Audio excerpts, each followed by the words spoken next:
లేనివాడు యేసయ్యకు ఇష్టుడు కాడు.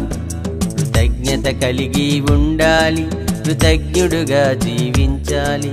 కృతజ్ఞత లేనివాడు యేసయ్యకు ఇష్టుడు కాడు. కృతజ్ఞత కలిగి ఉండాలి, కృతజ్ఞుడుగా జీవించాలి. యేసయ్యా నా యేసయ్యా, ఇదియే నీ ఆశయ్యా. యేసయ్యా నా యేసయ్యా, ఇదియే నీ ఆశయ్యా. కృతజ్ఞత లేనివాడు యేసయ్యకు ఇష్టుడు కాడు. కృతజ్ఞత కలిగి ఉండాలి, కృతజ్ఞుడుగా జీవించాలి. కృతజ్ఞత లేనివాడు యేసయ్యకు ఇష్టుడు కాడు. కృతజ్ఞత కలిగి ఉండాలి.